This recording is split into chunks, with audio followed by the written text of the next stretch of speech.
അതിന്റെ സമയമായിരിക്കുന്നു. പണ്ടാര അടുപ്പിൽ നിവേദ്യം തളിക്കാൻ പോകുന്നതിന്റെ ദൃശ്യങ്ങളാണ് നമ്മൾ കാണുന്നത്. അതിനുള്ള എല്ലാ ഒരുക്കങ്ങളും പൂർത്തിയായിരിക്കുന്നു. ഇനി അവശേഷിക്കുന്നത് ഒരേ ഒരു മിനിറ്റ് സമയം മാത്രമാണ് അവശേഷിക്കുന്നത്. ഈ ഒരു വർഷത്തെ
ഈ 9 ദിവസത്തെ കാത്തിരിപ്പ് അല്ലെങ്കിൽ ഒരു വർഷത്തെ കാത്തിരിപ്പ് അതിലെല്ലാവരും കാത്തിരുന്ന ആ മുഹൂർത്തമാണ് പുഷ്പവൃഷ്ടിക്കായുള്ള വിമാനം നമുക്ക് അമ്പലത്തിന് മുകളിലൂടെ പറക്കുന്നത് നമുക്ക് കാണാം. പണ്ടാര അടുപ്പിൽ നിവേദ്യം അർപ്പിക്കുന്നതിന്റെ ചടങ്ങുകളാണ് നടന്നുകൊണ്ടിരിക്കുന്നത്. അതിനുശേഷം ഈ ഭക്തലക്ഷങ്ങളുടെ പൊങ്കാല അടുപ്പുകളിലേക്കും നിവേദ്യം എത്തുന്ന പണ്ടാര അടുപ്പിലെ പൊങ്കാല നിവേദ്യം പൂർത്തിയായിരിക്കുകയാണ്. ആ നിവേദ്യം ദേവിക്ക് സമർപ്പിക്കാനായി എടുക്കുന്ന കാഴ്ചകളാണ് നമ്മൾ കണ്ടുകൊണ്ടിരിക്കുന്നത്. ഇനി ഭക്തലക്ഷങ്ങളുടെ പൊങ്കാല അടുപ്പുകളിലേക്ക് നിവേദ്യം എത്തിക്കും. അതിനായി നിയോഗിച്ചിട്ടുള്ള തന്ത്രിമാർ നേരത്തെ തന്നെ ക്ഷേത്രത്തിൽ നിന്ന് പലയിടങ്ങളിലേക്കായി പുറപ്പെട്ടിരുന്നു. അവർ വളരെ വേഗത്തിൽ തന്നെ ഈ നിവേദ്യം തളിക്കും. എല്ലാവരും ആ ഒരു നിമിഷത്തിനു വേണ്ടിയാണ് കാത്തിരിക്കുന്നത്. അതിനുശേഷം പിന്നീട് മടക്കയാത്രയാണ്. അടുത്ത വർഷം വീണ്ടും വരാമെന്ന് പറഞ്ഞുകൊണ്ട് ഓരോ ഭക്തരും ആറ്റുകാലമ്മയോട് യാത്ര പറഞ്ഞ് പോകുന്ന കാഴ്ചകളായിരിക്കും. വിപുലമായ സൗകര്യങ്ങളാണ് നഗരത്തിന്റെ പല ഭാഗങ്ങളിൽ നിന്നും KSRTC ഉൾപ്പെടെ പ്രത്യേക സർവീസുകൾ ഏർപ്പെടുത്തിയിരിക്കുന്നു. വിവിധ ഭാഗങ്ങളിലേക്കുള്ള ഗതാഗത സംവിധാനങ്ങൾ എല്ലാം ഉറപ്പാക്കിയിട്ടുണ്ട്. ഇനി പിരിഞ്ഞുപോകിന്റെ സമയമാണ്. എല്ലാ സാധന സാമഗ്രികളും പാക്ക് ചെയ്തുകൊണ്ടാണ് അവർ ഈ നിവേദ്യം കൂടി തളിക്കാൻ വേണ്ടി കാത്തിരിക്കുന്നത്. നവമി, ഒരു വൈകാരികമായ കാഴ്ചകൾ കൂടിയാണ് ഇനി നമ്മൾ സാക്ഷ്യം വഹിക്കുക. കാരണം എത്ര ദിവസമായി ഇവർ ഈ തലസ്ഥാനത്തെത്തി ഓരോ ദിവസവും അമ്പലത്തിൽ ദർശനം നടത്തും. അതിനു മുൻപ് 1 മാസം മുമ്പേ എവിടെ പൊങ്കാലിടണം, ക്ഷേത്രത്തിന് ഏറ്റവും അടുത്ത് തന്നെ അടുപ്പ് കിട്ടുന്ന രീതിയിലേക്ക് അവർ വരുന്നു, പേരെഴുതിയിടുന്നു. ഇതെല്ലാം കഴിഞ്ഞ ഈ ഒരു ദിവസം, ഈ ഒരു നിമിഷത്തിലേക്ക് അവർ കാത്തിരുന്നു. രാവിലെ തന്നെ പുലർച്ചെ മുതൽ തന്നെ പൊങ്കാലിടുന്നതിന് മുൻപായിട്ടുള്ള തയ്യാറെടുപ്പുകളൊക്കെ നടത്തുന്നു.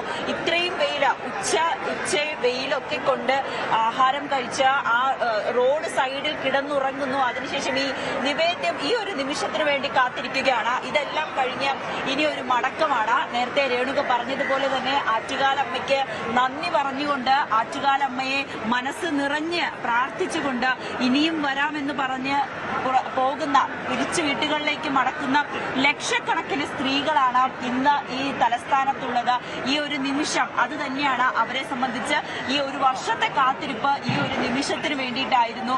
അത് കഴിഞ്ഞു. ഇനി അടുത്ത വർഷത്തേക്കുള്ള ഒരു കാത്തിരിപ്പാണ്. ഒരുപാട് പ്രാർത്ഥനകളാണ്, ഒരുപാട് നേർച്ചകളാണ്. ഇനിയും പല 101 കലങ്ങളിലൊക്കെ പൊങ്കാല ഇടുന്ന നമുക്ക് വെടിവെച്ചകൾ പോലെ കേൾക്കാം. ഇത് പലയിടങ്ങളിലേക്ക് ഈ പൊങ്കാല നിവേദ്യം പൂർത്തിയായി അതിന്റെ സന്ദേശം എല്ലാവരിലേക്കും എത്തുന്നതിന് വേണ്ടിയുള്ള കഥന മുഴക്കുന്നതൊക്കെയാണ് നമ്മൾ കേട്ടുകൊണ്ടിരിക്കുന്നത്. അപ്പോൾ ഇനി കാണുന്നത് ഡ്രോൺ വിഷ്വൽസ് ഉൾപ്പെടെ ശേഖരിക്കുമ്പോൾ കാണുക ഈ ആളുകളുടെ ഒരു ഭാഗത്തേക്കുള്ള ഒഴുക്കായിരിക്കും, അല്ലെങ്കിൽ പല ഭാഗങ്ങളിലേക്ക് പിരിഞ്ഞു പോകുന്ന ഒഴുക്കായിരിക്കും. ഒരു വലിയ സന്ദേശം കൂടിയാണ്.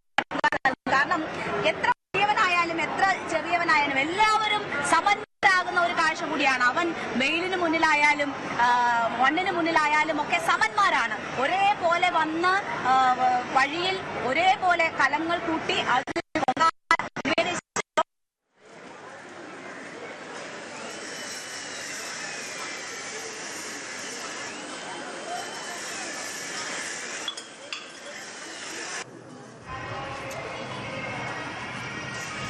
ഇപ്പോഴത്തെ തമ്പാനൂരിൽ നിന്നും ഭക്തജനങ്ങളൊക്കെ മടങ്ങിപ്പോകുന്ന കാഴ്ചയാണ് നമ്മൾ കണ്ടുകൊണ്ടിരിക്കുന്നത്.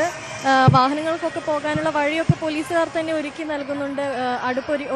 റോഡരികിൽ ഒരുക്കിയിട്ടുള്ള അടുപ്പുകളൊക്കെ നീക്കി കൊടുത്തുകൊണ്ട് പോലീസുകാർ അതിനുള്ള സൗകര്യമൊക്കെ ഒരുക്കി കൊടുക്കുന്നുണ്ട്. ഇപ്പോൾ റെയിൽവേ സ്റ്റേഷന്റെ ഭാഗത്തേക്ക് നോക്കിയാൽ തന്നെ നമുക്ക് കാണാൻ സാധിക്കും ഭക്തജനങ്ങൾക്ക് സുഗമമായി പോകാനായി ബാരിക്കേഡുകളൊക്കെ ഒരുക്കിക്കൊണ്ട് പോലീസ് വഴി ഒരുക്കിയിട്ടുള്ള ഒരു കാഴ്ചയാണ് നമുക്ക് കാണാൻ സാധിക്കുന്നത്.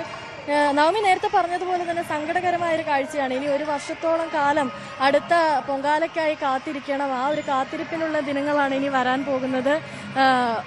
ഒഴിഞ്ഞ അടുപ്പുകളും ഒഴിഞ്ഞു കിടക്കുന്ന ഇത്രയും നേരം നിറഞ്ഞു കവിഞ്ഞിരുന്ന സ്ത്രീജനങ്ങളെ കൊണ്ട് നിറഞ്ഞു കവിഞ്ഞിരുന്ന സ്ഥലമൊക്കെ ഒഴിഞ്ഞുകൊണ്ടിരിക്കുന്ന ഒരു കാഴ്ചയാണ് നമുക്ക് കാണാൻ സാധിക്കുന്നത്. KSRTC സ്റ്റാൻഡിലേക്കാണെങ്കിൽ പോലും ഇവിടെ നിന്ന് നിരവധി ആളുകളാണ് ഇപ്പോൾ പോയിക്കൊണ്ടിരിക്കുന്നത്. തമ്പാനൂരിന്റെ ഒരു പ്രത്യേകത എന്ന് പറയുന്നത് അതുതന്നെയാണ്. ഏറ്റവും കൂടുതൽ ആളുകൾ പുറത്തുനിന്ന് വരുമ്പോൾ ഈ ഒരു ഭാഗത്ത് അടുപ്പ് കൂട്ടി ഈ ഒരു ഭാഗത്ത് പൊങ്കാലയിടാനുള്ള ഒരു കാരണവും അത് തന്നെയാണ്.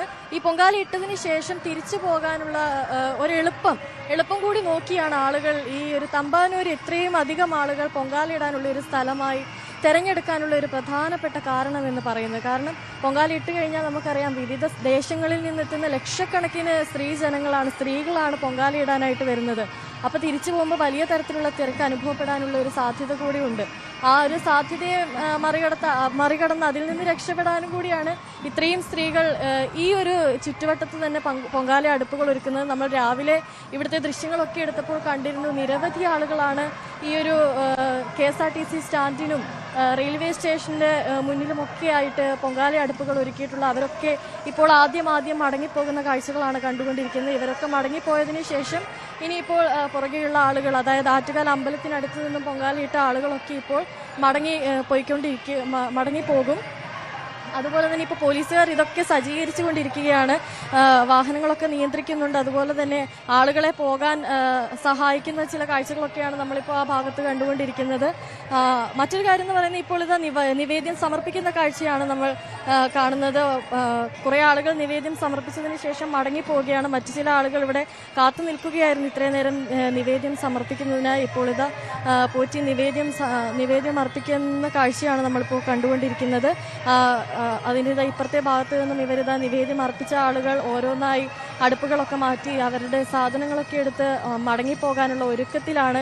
അങ്ങനെ ഒരു മടങ്ങിപ്പോക്കിന്റെ സമയമാണ് ഇനി അങ്ങോട്ട് കുറച്ച് ഒരു 1-2 മണിക്കൂറത്തേക്ക് നമുക്ക് കാണാൻ സാധിക്കുക. അതിനുശേഷം നഗരസഭ ഈ ഇടങ്ങളെല്ലാം ശുചീകരിക്കും. നിമിഷങ്ങൾക്കകം തന്നെ ഇവിടങ്ങളെല്ലാം ക്ലീനാക്കും. പഴയ തിരുവനന്തപുരം എങ്ങനെയായിരുന്നു അതുപോലെ തന്നെ ഈ തിരുവനന്തപുരത്തെ മാറ്റിയെടുക്കും. തിരുവനന്തപുരം സ്ത്രീകളുടെ നഗരമായ, സ്ത്രീകളുടെ ഇടമായ കുറച്ച് മണിക്കൂറുകളാണ് ഈ കടന്നു പോകുന്നത്. അതുപോലെ തന്നെ ഭക്തിസാന്ദ്രമായ തിരുവനന്തപുരത്ത് എങ്ങ് നോക്കിയാലും അമ്മേ എന്നുള്ള മന്ത്രം മുഴങ്ങിക്കൊണ്ടിരുന്ന കുറച്ച് മണിക്കൂറുകളാണ് ഈ കടന്നു പോകുന്നത്. അതെല്ലാം അവസാനിച്ചിപ്പോഴിതാ ബസ് സർവീസുകളൊക്കെ തുടങ്ങിക്കഴിഞ്ഞു. നേരത്തെ പൊങ്കാല ഇടുന്ന സമയത്ത് ബസ് സർവീസുകളൊന്നും തന്നെ ഈ ഒരു ഭാഗത്തേക്ക് കടത്തിവിടുന്നില്ലായിരുന്നു. തമ്പാനൂര് റെയിൽവേ സ്റ്റേഷൻ ഭാഗത്തേക്കോ KSRTC സ്റ്റാൻഡിലേക്കോ ഒന്നും കടത്തിവിടുന്നില്ലായിരുന്നു. അത് ജനങ്ങളുടെ സുരക്ഷയെ മാനിച്ചായിരുന്നു. ഇപ്പോൾ എല്ലാവരും പോകാൻ തുടങ്ങി. പൊങ്കാല സമർപ്പണം കഴിഞ്ഞതിന് ശേഷം ഇപ്പോഴിതാ ബസ്സുകളൊക്കെ ഈ ഒരു ഭാഗത്തേക്ക് കടത്തി വിട്ടുകൊണ്ടിരിക്കുകയാണ്. ബസ്സുകളൊക്കെ ഓരോന്നായിട്ട് വരാൻ തുടങ്ങി. സ്വകാര്യ വാഹനങ്ങളാണെങ്കിലും കടത്തിവിടാൻ തുടങ്ങി. പോലീസുകാർ അതെല്ലാം നിയന്ത്രിക്കുന്നുണ്ട്. ഈ റെയിൽവേ സ്റ്റേഷനിലേക്ക് പോകുന്ന ഭക്തജനങ്ങളെ ആണെങ്കിൽ പോലും പോലീസുകാർ വളരെയധികം നല്ല രീതിയിൽ തന്നെ ശ്രദ്ധിക്കുന്നുണ്ട് എന്നുള്ളതാണ് എടുത്തു പറയേണ്ട മറ്റൊരു കാര്യമെന്ന് പറയുന്നത്. അങ്ങനെ എല്ലാവരും മടങ്ങിപ്പോക്കിന്റെ ഒരു സമയത്തിലേക്കൂടി ഇപ്പോൾ കടന്നു പോവുകയാണ്. വിദേശ രാജ്യങ്ങളിൽ നിന്ന് പോലും ഇത്തവണ നിരവധി ആളുകൾ എത്തിയോ എന്നുള്ളതാണ് എടുത്തു പറയേണ്ട മറ്റൊരു കാര്യം. ഈ പത്മനാഭസ്വാമി ക്ഷേത്രത്തിന്റെ ഭാഗത്തേക്കൊക്കെ നമ്മൾ പോകുന്ന സമയത്ത് അവിടെയൊക്കെ നിരവധി വിദേശ രാജ്യങ്ങളിൽ നിന്ന് വന്നിട്ടുള്ള ആളുകളാണ് വന്നിട്ടുണ്ടായിരുന്നത്. ഈ പൊങ്കാല കാണാനും ഒക്കെയായിട്ട് വന്നിട്ടുണ്ടായിരുന്നത്.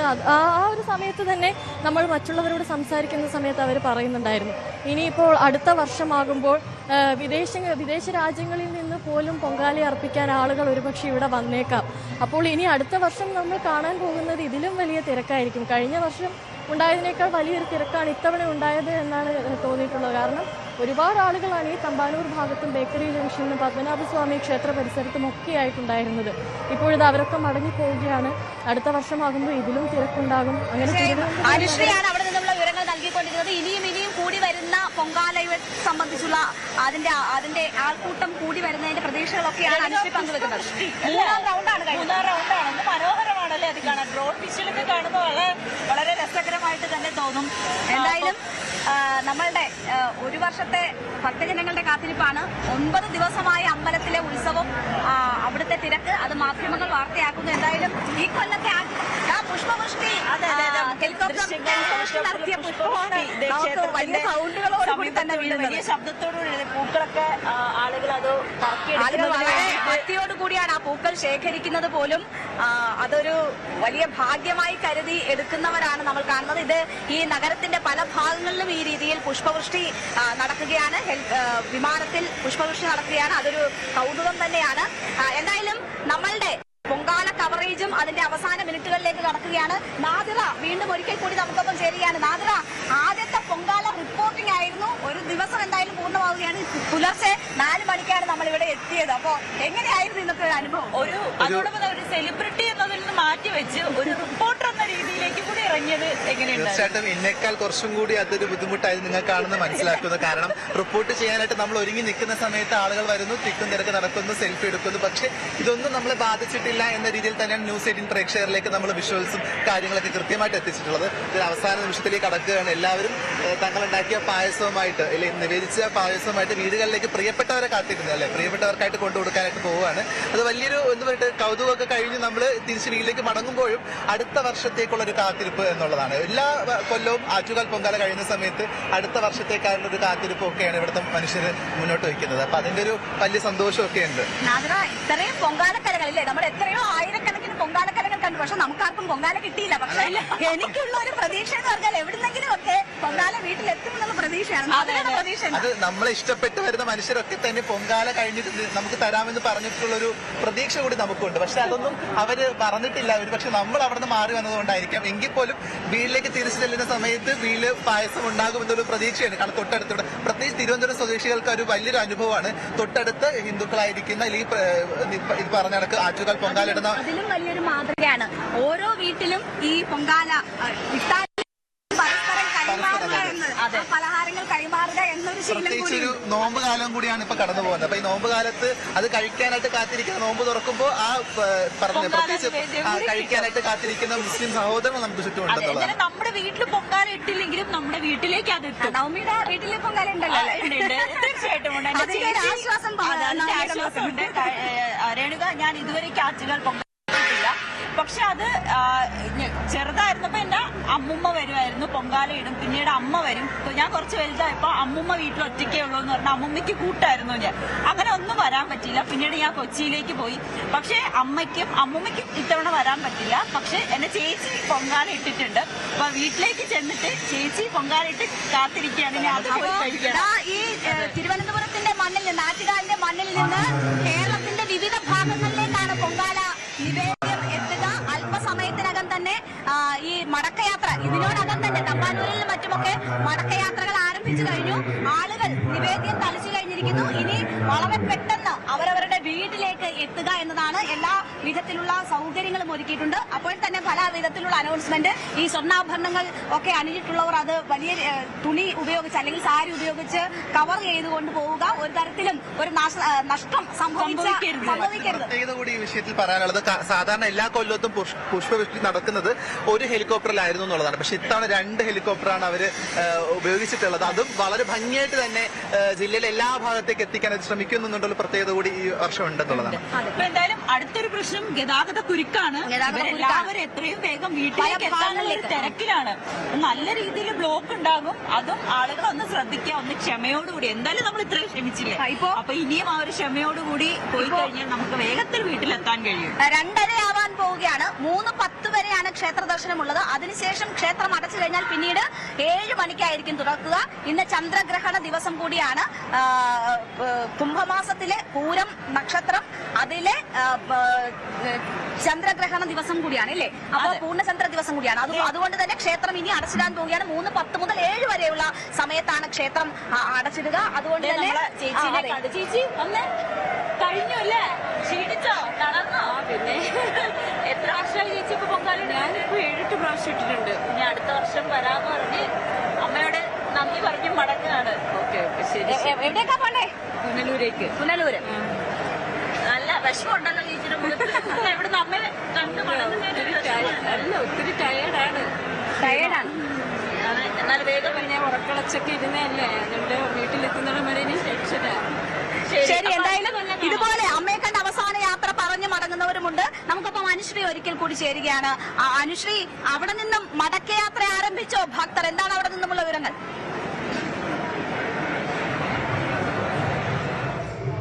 രേണുക, അത് തന്നെ ഇവിടെ നിന്ന് എല്ലാവരും ഇങ്ങനെ മടങ്ങിപ്പോയിക്കൊണ്ടിരിക്കുകയാണ്. ശരിക്കും പറഞ്ഞാൽ കാണുമ്പോൾ ഒരു സങ്കട കാഴ്ച എന്ന് തന്നെ പറയും. ഇത്രയും നേരം നിറഞ്ഞു കവിഞ്ഞിരുന്ന ഇടങ്ങളൊക്കെ ഇപ്പോൾ ശൂന്യമാകാൻ തുടങ്ങുന്നു. ആളുകളൊക്കെ മടങ്ങിപ്പോയിക്കൊണ്ടിരിക്കുന്നു.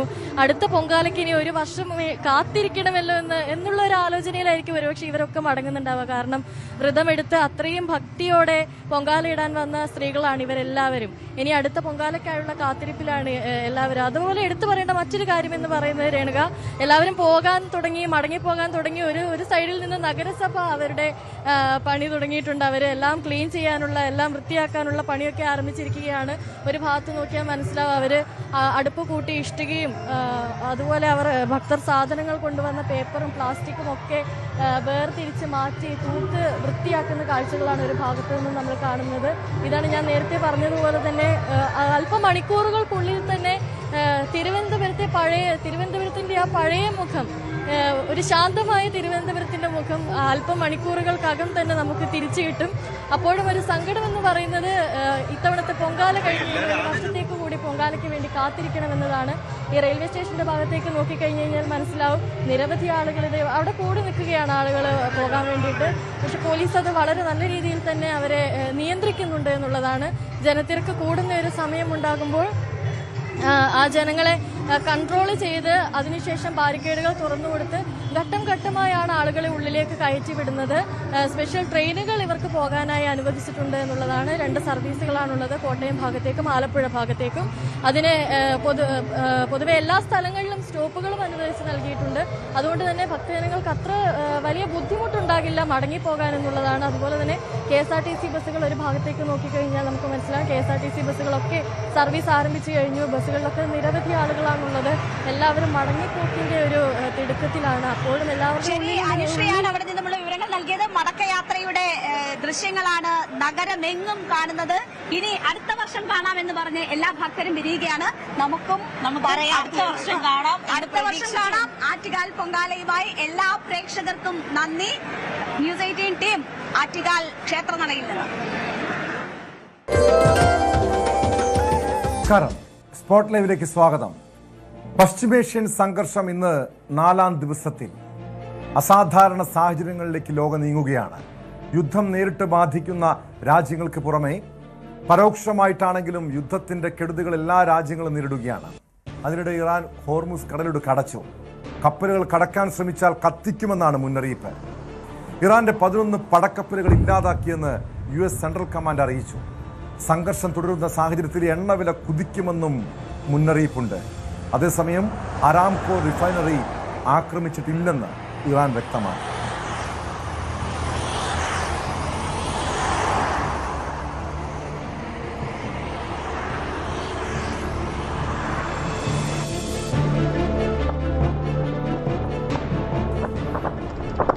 വിശദാംശങ്ങളുമായി കിരൺ ബാബു ചേരുന്നുണ്ട് ന്യൂസ് ഡെസ്കിൽ നിന്ന്.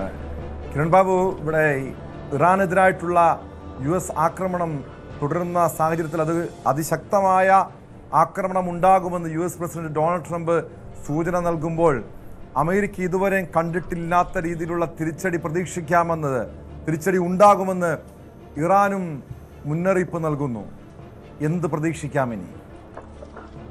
ടോമ, ഏത് തരത്തിലേക്കും പോകാം ഇത് എന്നുള്ളതാണ് ഇപ്പോഴത്തെ അവസ്ഥ. അമേരിക്കൻ പ്രസിഡന്റ് ഡൊണാൾഡ് ട്രംപ് ഇന്ന് CNN പറഞ്ഞ വാക്കുകൾ വളരെ പ്രസക്തമാണ്. വലിയ തരംഗങ്ങൾ ഇനി വരാനിരിക്കുന്നതേയുള്ളൂ, വിജയം വരെയുള്ള അടി ഉണ്ടാവും എന്ന് തന്നെയാണ് അദ്ദേഹം പറയുന്നത്. ഇതുവരെ കണ്ടതൊന്നുമല്ല, ഇതിലും കടുത്ത യുദ്ധത്തിലേക്ക് തന്നെ നീങ്ങുമെന്ന് പറയുന്നു. തൊട്ടു പിന്നാലെ തന്നെ ഇസ്രായേൽ പ്രധാനമന്ത്രി ബെഞ്ചമിൻ നെതന്യാഹുവും ഇത് തന്നെ പറയുന്നു, ഈ തരത്തിലേക്കുള്ള ആക്രമണം ഉണ്ടാകുമെന്ന് പറയുന്നു. എന്തായാലും ഇറാനു നേരെ ആ തരത്തിൽ ആക്രമണം ഉണ്ടാവുകയാണെങ്കിൽ ഇറാന്റെ ഭാഗത്തു നിന്നും പ്രത്യാക്രമണം ഉണ്ടാകും എന്നുള്ളത് ഉറപ്പാണ്. കാരണം ഇറാനെ അങ്ങനെ എഴുതിത്തള്ളാൻ കഴിയുന്ന ഒരു രാജ്യമല്ല. ആത്യന്തികമായ വിജയം ആർക്കാണ് ലഭിക്കുന്നതെങ്കിലും അതിനപ്പുറത്തേക്ക് ഇറാനെ സംബന്ധിച്ചിടത്തോളം പ്രത്യാക്രമണത്തിന് ശേഷിയുള്ള ഒരു രാജ്യമാണ്. അത് പ്രത്യേകിച്ച് അവരുടെ ഡ്രോണുകൾ എന്നൊക്കെ പറയുന്നത് തദ്ദേശീയമായി വികസിപ്പിച്ചെടുത്ത ഡ്രോണുകളാണ്. ഒരേ സമയം 5 ലക്ഷ്യങ്ങളിലേക്ക് ആയുധങ്ങൾ തൊടുത്തുവിടാൻ കഴിയുന്ന ഡ്രോണുകളാണ്. റഷ്യ യുക്രൈൻ യുദ്ധത്തിലടക്കം റഷ്യ വ്യാപകമായി ഉപയോഗിച്ചടക്കം ഇറാന്റെ ഈ ഡ്രോണുകളായിരുന്നു. അതടക്കമുള്ള മിസൈലുകൾ അടക്കം ഇറാന്റെ പക്കൽ ശക്തമായ ആയുധങ്ങളുണ്ട്. അവസാന നിമിഷം ഗതികെട്ട ഒരു അവസ്ഥയിലേക്കാണ് ആ രാജ്യം പോകുന്നതെങ്കിൽ സ്വാഭാവികമായും അവർ കനത്ത തിരിച്ചടി ഉണ്ടാകും, അവരുടെ ഭാഗത്തു നിന്നുണ്ടാവും. ഈ തിരിച്ചടിയിൽ ഏറ്റവും വലിയ പ്രത്യേകത യുദ്ധത്തിൽ അല്ലെങ്കിൽ സംഘർഷത്തിൽ ഒരു ഭാഗത്ത് നിൽക്കുന്നത് അമേരിക്കയും ഇസ്രയേലുമാണ്. അമേരിക്കയെ സംബന്ധിച്ച് നിലവിൽ ഇറാനിലുള്ള ഏതെങ്കിലും മിസൈലുകൾ ദീർഘദൂര മിസൈലുകൾ കൊണ്ടൊന്നും അമേരിക്കയുടെ ഏതെങ്കിലും ലക്ഷ്യസ്ഥാനത്തേക്ക് ഇട്ട് അമേരിക്കയിൽ ഏതെങ്കിലും തരത്തിൽ ഒരു ആക്രമണത്തിന് ശേഷിയില്ല. അങ്ങനെയുള്ള മിസൈലുകൾ ഉണ്ടെങ്കിൽ പോലും ഇത്രയധികം ദീർഘദൂരം ഈ പ്രതിരോധ സംവിധാനങ്ങളെല്ലാം തകർത്തുകൊണ്ട് അമേരിക്ക വരെ സഞ്ചരിച്ച് അമേരിക്കയിൽ പോയി വീണ് നാശനഷ്ടം ഉണ്ടാക്കാനൊന്നും ഇറാനെ സംബന്ധിച്ച് പ്രായോഗികമായി കഴിയില്ല. അങ്ങനെ നടന്നാൽ അത് അത്യത്ഭുതമാണ് എന്ന് പറയേണ്ടി വരും. മറ്റൊന്ന് ഇസ്രയേലാണ്. ഇസ്രയേലിനെ സംബന്ധിച്ചായാലും 1000, 900, 1200 കിലോമീറ്റർ ദൂരത്തിലേക്കൊക്കെ പോകാൻ കഴിയുന്ന മിസൈലുകൾ, അത്തരം മിസൈലുകളൊക്കെ ഇറാന്റെ ഭാഗത്തുണ്ട്. പക്ഷേ ഇത്ര ദീർഘദൂരം പോയി അവരുടെ ലക്ഷ്യങ്ങളൊക്കെ തകർക്കുക എന്ന് പറഞ്ഞാൽ അതിന് വിജയശതമാനം വളരെ കുറവായിരിക്കും. അത്രത്തോളം മിസൈലുകൾ തൊടുക്കേണ്ടി വരും അവിടെ എത്തിക്കാൻ. കാരണം ഇതിനിടയിലുള്ള പ്രധാനപ്പെട്ട രാജ്യങ്ങളിലൊക്കെയും ആ രാജ്യങ്ങളിലെ പ്രതിരോധ സംവിധാനങ്ങളെല്ലാം മറികടന്നു വേണം ഇറാന്റെ ഒരു മിസൈലിന് അവിടെ എത്താൻ. അതിന് പകരം ലബനനിൽ നിന്ന് ഹിസ്ബുള്ളയുടെ നേതൃത്വത്തിലുള്ള ആക്രമണമാകും ഇസ്രയേലിന് നേരെ നടത്തുക. അത് പ്രതിരോധിക്കാൻ വേണ്ടി ഹിസ്ബുള്ള ലബനന് നേരെ അതിശക്തമായ ആക്രമണം നടത്തിക്കൊണ്ടേയിരിക്കുകയാണ്.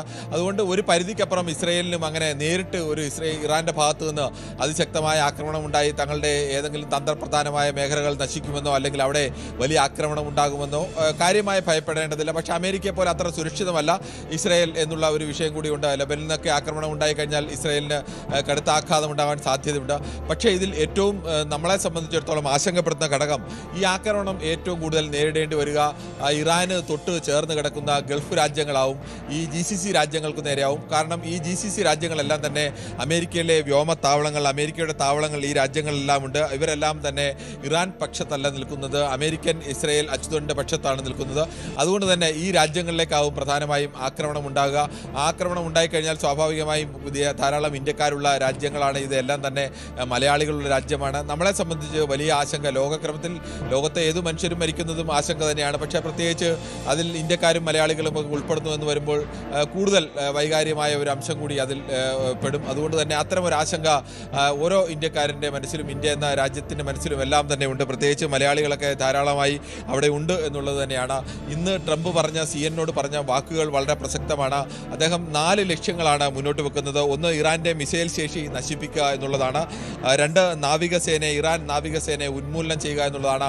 ഇറാൻ നാവികസേന എന്ന് പറഞ്ഞാൽ അത് ഹോർമൂസ് കടലിടുക്ക് ഇപ്പോൾ അവർ അടച്ചിരിക്കുകയാണ്. അതിൻ്റെ വിശദാംശങ്ങളിലേക്ക് നമുക്ക് വരാം.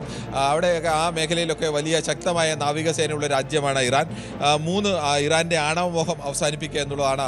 ഇപ്പോഴും ഇറാന് ആണവ ആയുധങ്ങളിലേക്ക് എത്തിച്ചേരാനൊന്നും കഴിഞ്ഞിട്ടില്ല. അല്ലെങ്കിൽ അവർ ഇടയ്ക്ക് ആണവ ആയുധങ്ങൾ ഉണ്ടായിരുന്നെങ്കിൽ ഒരു ഭാഗത്ത് നിരീക്ഷകരൊക്കെ ചൂണ്ടിക്കാണിക്കുന്നത് പോലെ ഇത്തരം ഒരു ആക്രമണത്തിന് അവർ വിധേയരാകില്ല എന്നതൊക്കെ ചൂണ്ടിക്കാണിക്കുന്നുണ്ട്. മറ്റൊന്ന്, തീവ്രവാദ ഗ്രൂപ്പുകൾക്ക് ആയുധം നൽകുന്നത് നിർത്തുക എന്നുള്ളതാണ്. ഇസ്രായേലിന് നേരെ ആക്രമണം നടത്തുന്ന പ്രധാനപ്പെട്ട തീവ്രവാദ ഗ്രൂപ്പുകളെല്ലാം സഹായിക്കുന്നത് ഇറാനാണ്. അതുകൊണ്ടാണ് ഇറാന് നേരെ ആക്രമണം നടത്തുന്നത് എന്നുള്ളതാണ് ഇസ്രായേലിന്റെ ന്യായം.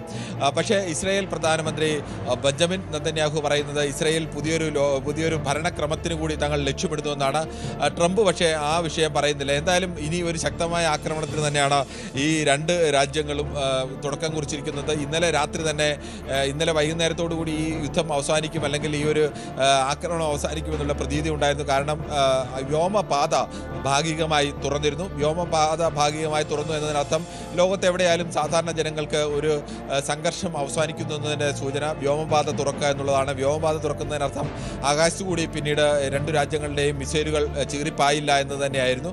അതിനുശേഷമാണ് ട്രംപിൻ്റെ വാർത്താ സമ്മേളനം വരുന്നത്. ട്രംപാണ് ഈ വാർത്താ സമ്മേളനത്തിൽ അതിശക്തമായ തിരിച്ചടി ഇറാന് നൽകുമെന്നും GCC രാജ്യങ്ങളാകെ ഞങ്ങൾക്കൊപ്പമുണ്ടെന്നും അവരുടെ എല്ലാം പിന്തുണയോടുകൂടി അവരുടെ എല്ലാം സഹകരണത്തോടു കൂടിയാണ് ഇങ്ങനെ ഒരു ആക്രമണം നടത്തുന്നതെന്നും പ്രഖ്യാപിച്ചത്. ഇതോടുകൂടിയാണ് ഈ GCC രാജ്യങ്ങൾക്ക് നേരെ ഇറാന്റെ ഭാഗത്തു നിന്ന് ശക്തമായ ആക്രമണം ഉണ്ടായത്.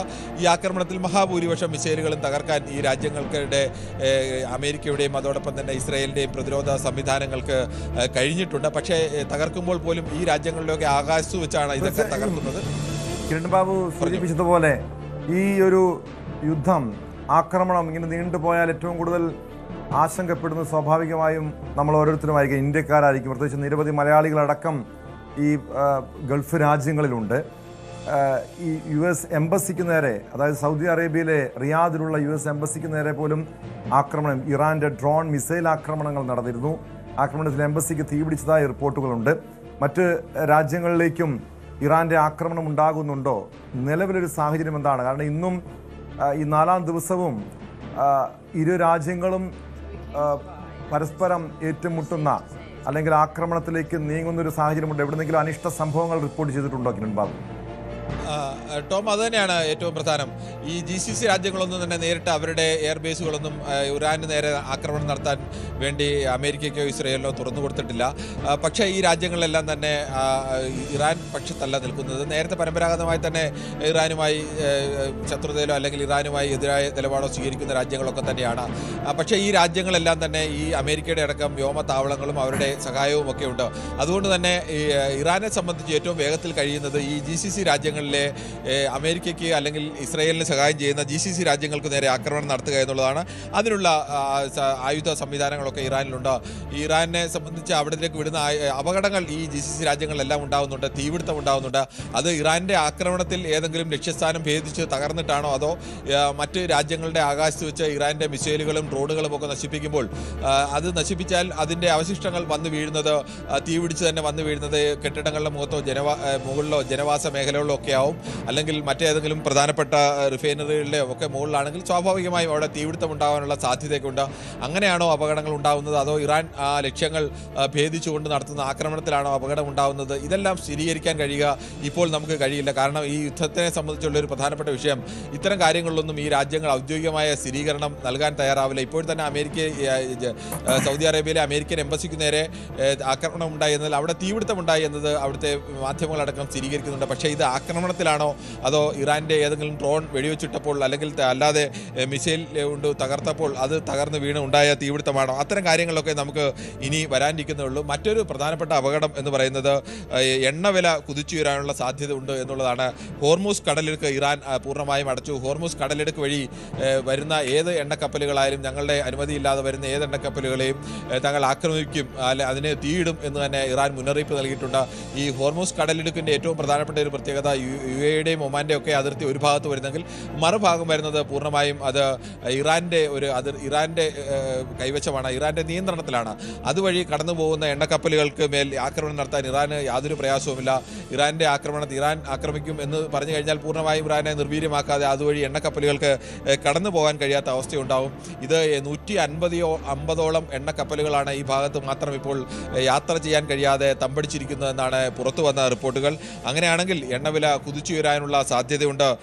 ആകെ എണ്ണ ഉപഭോഗത്തിൻ്റെ ലോകത്തിൻ്റെ ആകെ എണ്ണ ഉപഭോഗത്തിന് 1/5 എണ്ണയും കടന്നു പോകുന്നത് ഈ ഹോർമൂസ് കടലിടുക്ക് വഴിയാണ് എന്നത് കൂടി ആലോചിക്കണം. അപ്പോൾ ലോകത്താകെ ഉണ്ടാകുന്ന 1/5 എണ്ണയും കടന്നു പോകേണ്ട ഹോർമൂസ് കടലിടുക്ക് ഇപ്പോൾ ട്രംപൊക്കെ അവകാശപ്പെടുന്നത് പോലെ ഒരു 2 ആഴ്ചത്തേക്ക് അല്ലെങ്കിൽ 20 ദിവസത്തേക്ക് അടഞ്ഞു കിടന്നാൽ ലോകത്താകമാനം എണ്ണക്ഷാമം ഉണ്ടാകാൻ വഴിയുണ്ട്. ഇപ്പോൾ തന്നെ കഴിഞ്ഞ വെള്ളിയാഴ്ച $79 ബാരലിന് വിലയെങ്കിൽ അതിപ്പോൾ ഇന്നലെ $79 ഉയർന്നു. അത് ഇനി 2 ആഴ്ചയോ 20 ദിവസമോ നീണ്ടു കഴിഞ്ഞാൽ അത് $200 വരെ ഉയരാൻ സാധ്യതയുണ്ട് എന്ന് പറയുന്നത്. $200 വരെ എണ്ണ വിലയ്ക്കകത്ത് വർധനമുണ്ടായി കഴിഞ്ഞാൽ സ്വാഭാവികമായും എല്ലായിടത്തും ഇന്ധനവിലയിൽ വലിയ കുതിച്ചാട്ടം ഉണ്ടാവും. അത് ലോകത്തെ ആകെ ബാധിക്കുന്ന അവസ്ഥയിലേക്കൊക്കെ എത്താൻ സാധ്യതയുണ്ട്. ഇന്ത്യ അടക്കം റഷ്യയിൽ നിന്ന് അമേരിക്കയുമായി ഉണ്ടാക്കിയ ധാരണപ്രകാരം റഷ്യയിൽ നിന്ന് എണ്ണ വാങ്ങില്ല എന്ന് പറയുമ്പോൾ വീണ്ടും റഷ്യയിൽ നിന്ന് എണ്ണ വാങ്ങാൻ വേണ്ടിയുള്ള നീക്കത്തിലേക്ക് ഇന്ത്യ അടക്കം കടക്കുകയാണ്. കാരണം ഇറാനിൽ നിന്നുള്ള എണ്ണ കിട്ടുന്നില്ല എന്നുണ്ടെങ്കിൽ പിന്നീട് ആ വിലയ്ക്ക് എണ്ണ കിട്ടാൻ സാധ്യതയുള്ള അടുത്ത രാജ്യത്തെ ആശ്രയിക്കുക എന്നുള്ളത് ഏത് ലോകത്തും എണ്ണ വാങ്ങേണ്ടി വരുന്ന രാജ്യങ്ങൾക്കെല്ലാം സ്വാഭാവികമായും അങ്ങനെ ചെയ്യേണ്ടി വരും. അത് ഒരു പ്രധാനപ്പെട്ട ഭീഷണിയായി തന്നെ നിൽക്കുകയാണ്.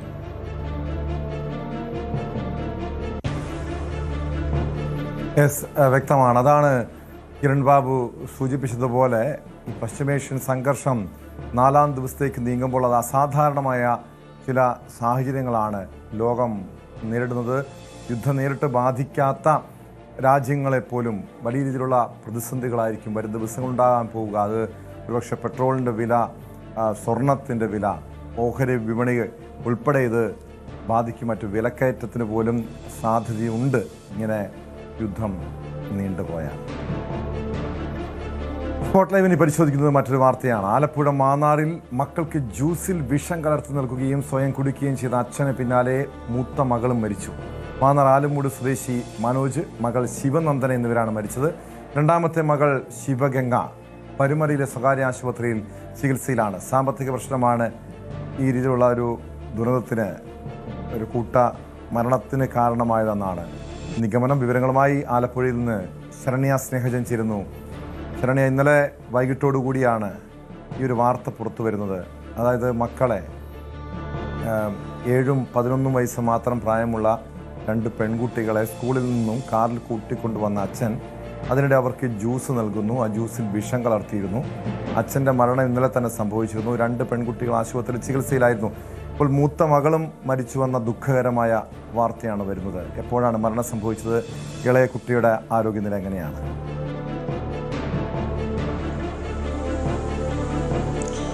ടോമെ, അതീവ ദുഃഖകരമായ സംഭവമായിരുന്നു ഇന്നലെ ചേർത്തല മാന്നാറിൽ നിന്ന് ഉണ്ടായത്.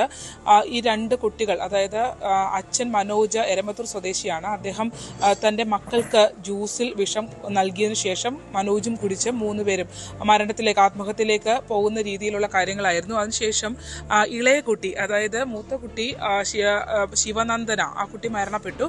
ഒപ്പം തന്നെ മനോജും മരണപ്പെട്ടു. അപ്പോൾ ഇവർ 2 പേരും ജ്യൂസ് കുടിച്ചു. അതിനുശേഷം ഇളയ കുട്ടിക്ക് കൊടുത്തപ്പോൾ കുട്ടി അത് കയ്പാണെന്ന് പറഞ്ഞ് കുട്ടി കുടിച്ചില്ല. അതുകൊണ്ട് മാത്രമാണ് ഇളയ കുഞ്ഞ് രക്ഷപ്പെട്ടിട്ടുള്ളത്. ഇവർ എരമത്തൂർ സ്വദേശികളാണ്. മനോജ് കുറച്ച് നാളുകളായി ചില സാമ്പത്തിക പ്രശ്നങ്ങളാണ് എന്നുള്ളതാണ് നമുക്ക് പോലീസിൽ നിന്ന് ലഭ്യമായിട്ടുള്ള വിവരം. അത്തരത്തിൽ ഈ സാമ്പത്തിക പ്രശ്നങ്ങളാണ് ഈ ഒരു ആത്മഹത്യയിലേക്ക് നയിച്ചിട്ടുള്ളത് എന്നുള്ളതാണ് അറിയാൻ കഴിഞ്ഞിട്ടുള്ളത്. അതിൽ തന്നെ ഈ ഇളയ കുട്ടി ഇപ്പോൾ ആരോഗ്യനില, അതായത് ജ്യൂസ് രുചിച്ചു മാത്രം നോക്കിയിട്ടുള്ള ഇളയ കുട്ടിയുടെ ആരോഗ്യനില തൃപ്തികരമാണ്. ആദ്യം ഈ 2 അച്ഛൻ മനോജും ഒപ്പം തന്നെ മൂത്ത ചേച്ചിയും ഈ ജ്യൂസ് കുടിച്ചതിന് ശേഷം അവരുടെ ഒരു അവശനിലയിലായത് കണ്ടാണ് ഇളയ കുട്ടിയാണ് നാട്ടുകാരെ വിവരം അറിയിച്ചത്. ഇവര് സ്കൂളിൽ നിന്ന് കുട്ടികളെ വിളിച്ചുകൊണ്ട് വരുന്ന വഴിക്ക് ഒരു ഇടവഴിയിൽ കാർ നിർത്തി കാറിനകത്തിരുന്നാണ് ഈ ജ്യൂസ് കുട്ടികൾക്ക് കൊടുത്തത്. തുടർന്ന് മൂത്ത കുട്ടി അത് കുടിച്ചിരുന്നു. പക്ഷേ ഇളയ കുട്ടിക്ക് അത് രുചി വ്യത്യാസമുണ്ടെന്ന് പറഞ്ഞ് ആ കുട്ടി തടയുകയായിരുന്നു. അങ്ങനെ ഇളയ കുട്ടി ഒന്ന് രുചിക്കുക മാത്രമാണ് ഉണ്ടായിട്ടുള്ളത്. ഈ ആശുപത്രിയിലേക്ക് കൊണ്ടുപോകുന്ന വഴി തന്നെ മനോജ് മരണപ്പെട്ടിരുന്നു. ഈ ആദ്യത്തെ കുട്ടി, മൂത്ത കുട്ടി ആശുപത്രിയിൽ ചികിത്സയിലായിരുന്നു. ഗുരുതരാവസ്ഥയിലായിരുന്നു തുടക്കം മുതൽ ഉണ്ടായിരുന്നത്. ഇന്നലെ രാത്രിയോടെ ആ കുഞ്ഞിന്റെ മരണവും സ്ഥിരീകരിച്ചിട്ടുണ്ട്. 6ാം ക്ലാസ് വിദ്യാർത്ഥികളും 2ാം ക്ലാസ് വിദ്യാർത്ഥിയുമാണ് ഈ 2 മക്കളും. അതിൽ 6ാം ക്ലാസ് വിദ്യാർത്ഥിനിയാണ് മരണപ്പെട്ടിട്ടുള്ളത്. നേരത്തെ തന്നെ മനോജ് ചില കരാർ വർക്കുമായി ബന്ധപ്പെട്ട് ബിസിനസ് ചെയ്യുന്ന ഒരാളാണ്. ടിപ്പർ ലോറിയിൽ കെട്ടിട നിർമ്മാണ സാമഗ്രികൾ ഇറക്കി നൽകുകയും ഒപ്പം തന്നെ JCB അടക്കമുള്ള വാഹനങ്ങൾ ഉണ്ട്. ഇയാൾ ചില അമ്പലങ്ങളെ അടക്കം ഭാരവാഹിത്വത്തിലേക്ക് പോകുന്നൊരു ഘട്ടം വന്നപ്പോൾ ബിസിനസ്സിലേക്ക് അത്ര കണ്ട് ശ്രദ്ധ വന്നില്ല എന്നുള്ളതാണ് പോലീസിൽ നിന്ന് നമുക്ക് വ്യക്തമായ വിവരം. അത്തരത്തിൽ വരികയും പിന്നീട് ഈ ഭാരവാഹിത്വങ്ങളൊക്കെ നിന്ന് അതിലേക്ക് ശ്രദ്ധ പോവുകയും ചെയ്തതോടുകൂടി ബിസിനസ്സിലെ ശ്രദ്ധ കുറഞ്ഞു. അങ്ങനെ സാമ്പത്തികമായ പ്രതിസന്ധി ഉണ്ടായിരുന്നു എന്നുള്ളതാണ് വ്യക്തമാക്കുന്നത്.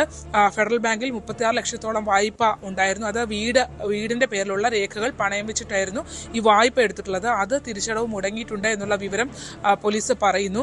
അതോടൊപ്പം തന്നെയാണ് വണ്ടിയുടെ CC, അതായത് ഈ വാഹനത്തിന്റെ CC തിരിച്ചടവും പ്രശ്നങ്ങൾ ഉണ്ടായിട്ടുണ്ട് എന്നുള്ളത് പോലീസ് സ്ഥിരീകരിക്കുന്നുണ്ട്. ഇത്തരം കാര്യങ്ങൾ പക്ഷേ മനോജ് വലിയ കാര്യമായി വീട്ടുകാരെ അറിയിച്ചിരുന്നില്ല എന്നുള്ളതാണ്.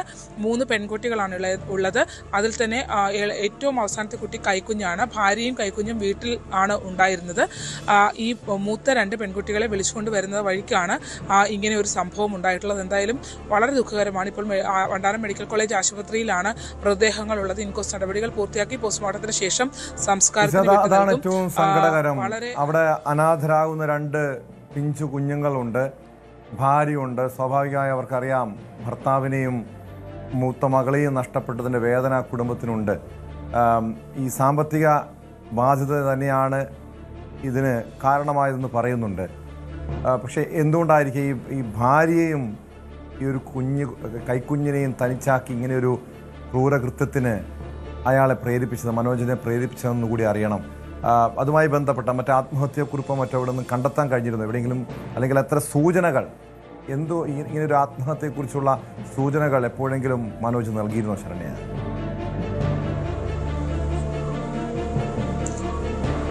ടോമ, അത്തരം കാര്യങ്ങളൊന്നും പോലീസിന് കണ്ടെത്താൻ കഴിഞ്ഞിട്ടില്ല. ഈ കാറിനകത്ത് നടത്തിയ പരിശോധനയിൽ അത് അങ്ങനെയൊന്നും കണ്ടെത്തിയിട്ടില്ല. ഇവർ കഴിച്ച ഇത് എന്താണെന്നുള്ളത്, അതായത് കഴിച്ച കീടനാശിനി ജ്യൂസിലാണ്, ശീതളപാനീയത്തിലാണ് ഇത് കലക്കി കുടിച്ചിരുന്നത്. അപ്പോൾ എന്താണ് കഴിച്ചതെന്നുള്ള ബോട്ടിലോ ഒന്നും കണ്ടെത്താനായിട്ട് പോലീസിന് ഇതുവരെ കഴിഞ്ഞിട്ടില്ല. അത് ഇനി കണ്ടെത്തേണ്ടിയിരിക്കുന്നു, അല്ലെങ്കിൽ മറ്റേ കെമിക്കൽ എക്സാമിനേഷനിലെ കണ്ടെത്താൻ കഴിയുകയുള്ളൂ. പക്ഷെ വളരെ പെട്ടെന്ന് തന്നെ ഈ ആദ്യത്തെ ആളുടെ, അതായത് മനോജ് ഇത് കഴിച്ച് സ്കൂളിലെ കുട്ടികളെ വിളിച്ചുകൊണ്ട് വരുന്ന വഴിക്കാണ് ഇത് കൊടുക്കുന്നത്. അപ്പോൾ മനോജിന് വളരെ പെട്ടെന്ന് തന്നെ ആശുപത്രിയിൽ എത്തിക്കുന്നതിന് മുമ്പ് തന്നെ മരണം സംഭവിച്ചിട്ടുണ്ട്. മൂത്ത കുട്ടി ആശുപത്രിയിൽ എത്തിച്ച് ഏതാനും മണിക്കൂറുകൾക്കകം തന്നെ അതും മരണത്തിന് കീഴ്പ്പെടുന്ന ഒരു അവസ്ഥ ഉണ്ടായിട്ടുണ്ട്.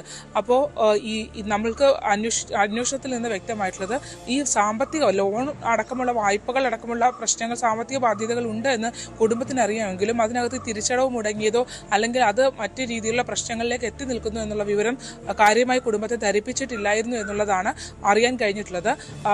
അതിന്റെ ഒരു ആഴത്തെ സംബന്ധിച്ച് വീട്ടുകാരെ ബോധ്യപ്പെടുത്തിയിരുന്നില്ല എന്നുള്ളതാണ്.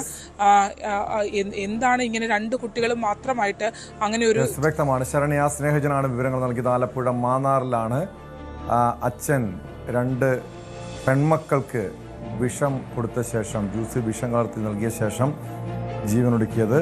അതിൽ ഗുരുതരാവസ്ഥയിലായിരുന്ന മൂത്ത കുട്ടി മരണത്തിന് കീഴടങ്ങിയെന്ന സങ്കടകരമായ വാർത്തയാണ് പുറത്തു വന്നത്.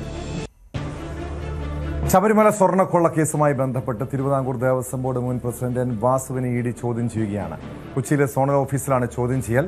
3 മാസത്തോളം ജയിലിലായിരുന്ന എൻ വാസുവിന് സ്വാഭാവിക ജാമ്യം ലഭിച്ചതിന് പിന്നാലെയാണ് EDയുടെ നടപടി. ആജ്ഞ രവീന്ദ്രൻ ചേരുന്നു. ആജ്ഞ, എപ്പോഴാണ് ഈ ചോദ്യം ചെയ്യൽ ആരംഭിച്ചത്? എന്തൊക്കെയാണ് വാസുവിൽ നിന്നും ചോദിച്ചറിയുക?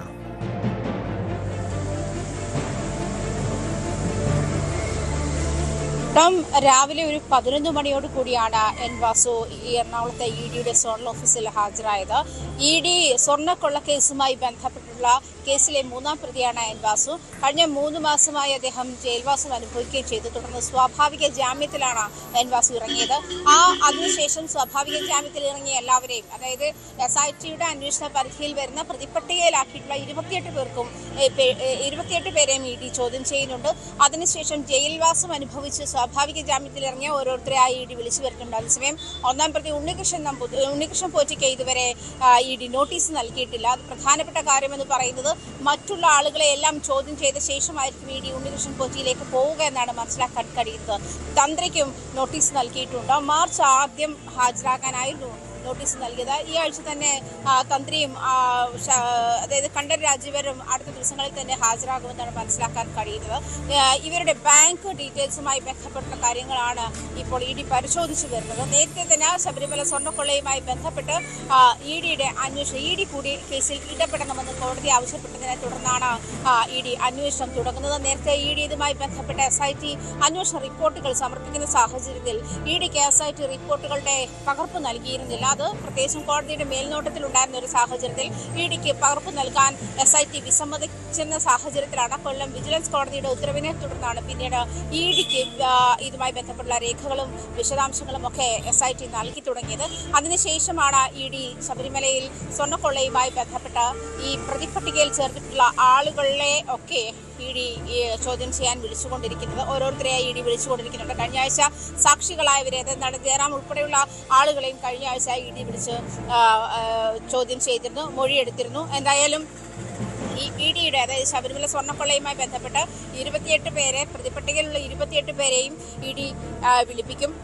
അത് ആ പ്രൊസീജിയർ നടന്നുകൊണ്ടിരിക്കുകയാണ്. എന്തായാലും എൻ വാസുവുമായുള്ള ചോദ്യം ചെയ്യൽ ഇതുവരെ പൂർത്തിയായിട്ടില്ല എന്നാണ് മനസ്സിലാക്കാൻ കഴിയുന്നത്. രാവിലെ ഒരു 11 മണിയോട് കൂടിയാണ് എൻ വാസു ഈ EDയുടെ ഓഫീസിലെത്തിയത്. ദേവസ്വം ബോർഡ്, തിരുവിതാംകൂർ ദേവസ്വം ബോർഡ് മുൻ പ്രസിഡന്റുമാണ്. അതുപോലെ 2 തവണ ദേവസ്വം കമ്മീഷണറുമായിരുന്ന ആളാണ് എൻ വാസു. ഈ വാസു കമ്മീഷണറായിരുന്ന സാഹചര്യത്തിലാണ് സ്വർണ്ണപ്പാളി ഇളക്കിയിരുന്നതും അതിൽ ചെമ്പാണ് എന്ന രേഖകളിൽ വാസുവാണ് ഒപ്പിട്ടിരിക്കുന്നത്. അതുമാത്രമല്ല, ഉണ്ണികൃഷ്ണൻ പോറ്റി ബാക്കി വന്ന സ്വർണവുമായി ബന്ധപ്പെട്ട് നടത്തിയിട്ടുള്ള ഇമെയിൽ സന്ദേശവും എൻ വാസുവിനായിരുന്നു ഇമെയിൽ സന്ദേശം അയച്ചിരുന്നത്. അത് മറ്റൊരു പെൺകുട്ടിയുടെ, സാമ്പത്തികമായി പിന്നോക്കം നിൽക്കുന്ന ഒരു പെൺകുട്ടിയുടെ കല്യാണം നടത്താൻ സ്വർണം നൽകുന്നതിനെ പറ്റിയായിരുന്നു ആ മെയിലിന്റെ ഉള്ളടക്കം. അതായിരുന്നു അത് പിന്നീട് ഈ SIT ചോദ്യം ചെയ്യുന്ന സാഹചര്യത്തിൽ പിന്നീട് എൻ വാസു സമ്മതിക്കുകയുണ്ടായി. എന്തായാലും നിലവിൽ ED ചോദ്യം ചെയ്തിരിക്കുന്ന ഈ വാസുവിന്റെ ബാങ്ക് ഡീലിങ്സുമായി ബന്ധപ്പെട്ട് തന്നെയാണ്, ബാങ്ക് ഇടപാടുകളുമായി ബന്ധപ്പെട്ടാണ് അത്തരം രേഖകളാണ് ഇപ്പോൾ ED ചോദിച്ചിട്ടുമുള്ളത്. എന്തായാലും ഈ ആളുകളുമായി ബന്ധപ്പെട്ട്, അതായത് ED ചോദ്യം ചെയ്ത ആളുകളുമായി ബന്ധപ്പെട്ട് അനധികൃത സ്വത്ത് സമ്പാദനം കണ്ടെത്തിയാൽ അവരുടെ സ്വത്ത് മരവിപ്പിക്കാനുള്ള നീക്കത്തിൽ കൂടിയാണ് ED എന്നാണ് മനസ്സിലാക്കാൻ കഴിയുന്നത് കേട്ടോ. വ്യക്തമാണ്. ആജ്ഞ രവീന്ദ്രനാണ് വിവരങ്ങൾ നൽകിയത്. ശബരിമല സ്വർണ്ണക്കൊള്ള കേസുമായി ബന്ധപ്പെട്ടാണ് എൻ വാസുവിനെ ED ചോദ്യം ചെയ്യുന്നത്. കൊച്ചിയിലെ സോണൽ ഓഫീസിലാണ് ചോദ്യം ചെയ്യൽ. വരും ദിവസങ്ങളിൽ കൂടുതൽ പേരുടെ ചോദ്യം ചെയ്യലുണ്ടാകും. തന്ത്രിയെ ഉൾപ്പെടെ ചോദ്യം ചെയ്യാൻ വിളിപ്പിച്ചേക്കുമെന്നാണ്.